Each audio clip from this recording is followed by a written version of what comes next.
by 3. Heat lose by 55. Not exactly close in terms of the comparisons. And yeah, I took a beating. If you missed any of it, go back on the podcast and listen between 6 a.m. and 6:15 a.m. Eastern time with my squad having the worst performance in NBA playoffs history over a 4-game stretch. The Rockets. Okay, Pat. Yeah, we get it. Would you rather be your team or my team right now, Pat? The Sixers or the Heat? Oh, boy. They're both on vacation, buddy. Oh, indeed they are. Mr. Literal. Can we reveal Pat's text last night? Yes, please. It was ridiculous. Thank you. Because you thought mine was funny. Yes. Okay. So last night, we're all texting in the group chat about how bad the Heat were or whatever. And Pat, I have to now open this. Hold on. Pat said everyone had their vacation plane tickets booked already. Yes, and I said, which is true. Right. I said, they're in Miami. Where exactly are they going? And he said, there are other places that exist besides Florida. Thank you, Pat. It's true. The point is, if the Bucks get eliminated, it's like, oh, they're going to go to Florida. Yeah, Cancun on 3. Right. That's right. If you're in a warm weather place, where are you going? Evan, where's your favorite place to go ever on vacation? Where do you always go? South Florida? Got it. Okay, thanks. But I don't live. What? Wait, that makes no sense. That makes no sense, Pat. You're actually proving Evan's point here. Thank you. No, you're Captain South Florida. You lived in California for 2 minutes, Why right? would it be surprising at all that you would be the one to be like, oh, Miami, why would anyone ever leave there? That's not what I'm saying. CeCe lived in California. Yeah. When you wanted to go, when it was like, oh, we're done, we got to go on vacation, don't you just stay there? There's no reason to go anywhere. Thank you. I'm going to the Santa Monica Pier. Yeah.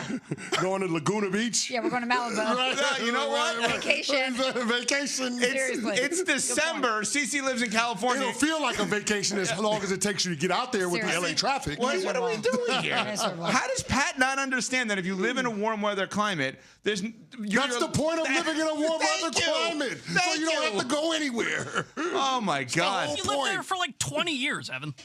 It's not about me. I don't play in the NBA. I didn't get eliminated. I didn't act my. Oh God, whatever, Pat. Yeah, try to take it from me as a professional athlete. If you play in Miami, there's no reason to leave. Thank you. There's no reason to leave. Thank you. It's all right there for you, man. All right. Sure it is. I'm sure it is. Are we all talking about the same thing? I'm not sure here. It's on a tee, and I ain't talking about golf. What? So how about them Warriors up 3-1? They're in California. The Butler did it. No, we the Butler did it. Do we have a different theme here on this? The Butler did it.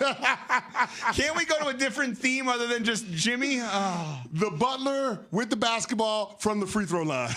3 for 3 late in the game. We solved it. We solved the mystery. Yeah, this is a really bad day for you. I'm sorry. And I don't dislike Jimmy because he was amazing for my team. But on the same day the Heat lose by 55, the Warriors go up 3-1 in a close one thanks to Jimmy. Yep. And there was chirping all game. Draymond. I mean, listen, you can hate Draymond. This is his job. Draymond shouldn't have been in the game. Right. Let's start there. Draymond fine. should not have been in the game. I know it came down to Şengün missing that hook shot in the middle of the lane and then Jimmy Butler hitting the 3 free throws. The game should not have been that close. How the hell did Draymond not get tossed in the second quarter?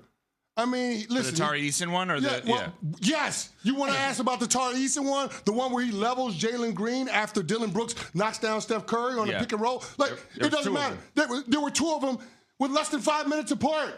One ends up being a technical foul. The other one ends up being a flagrant one. I don't know why the refs let Draymond Green off the hook with that flagrant foul because he tackled Tari Eason after he got a clean rip off of Draymond and then proceeds to leg whip the guy in the back of the head and hit his face into the court. The ref said upon further review that it was unnecessary contact to the back of the neck that led to Tari Eason's face being hit in the court. Well, if it's unnecessary contact to the head and neck area, why doesn't that escalate it to a flagrant 2 foul? You'd think it would. You would think it would.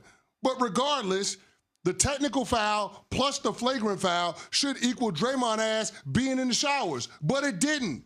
They let this dude off the hook and thereby let the Golden State Warriors off the hook in what was a critical game for them because they don't want to go back to Houston with the series tied 2-2. So I just don't understand how the refs allowed Draymond Green to stay in that game. He should have been tossed in the second quarter.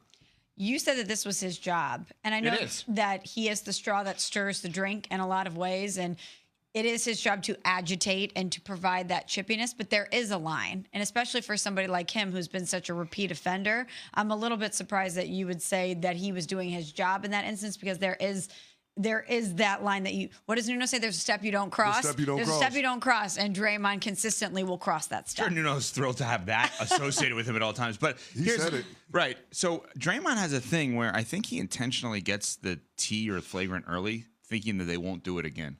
They won't call it again on him.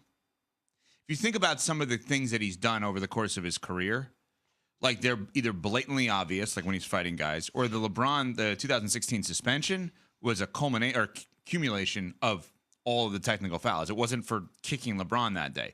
So in this spot, if you have the early T or the early flagrant, I think what his approach is, they're not going to kick me out of a playoff game so I can do whatever I want. It actually gives him a hall pass. It empowers him. Yeah. And that is his job. You can hate Draymond. I love Draymond. You can hate Draymond all you want.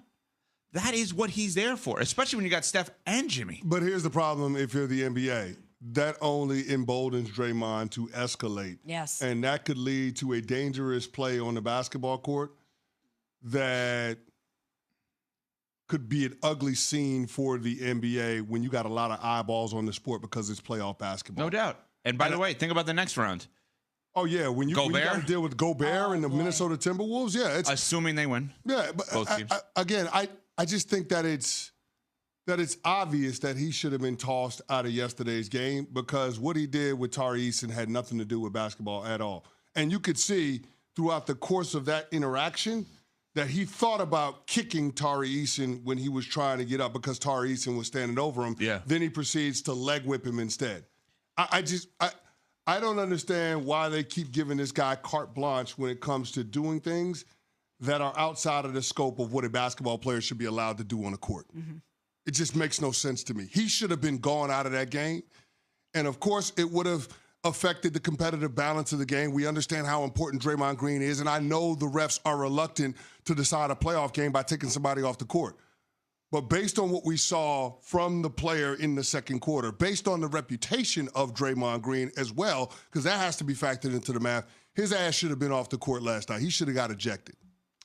We are on Sportsmanlike here on ESPN Radio. Coming up, we do have CC's Power Rankings. It's a draft-related theme.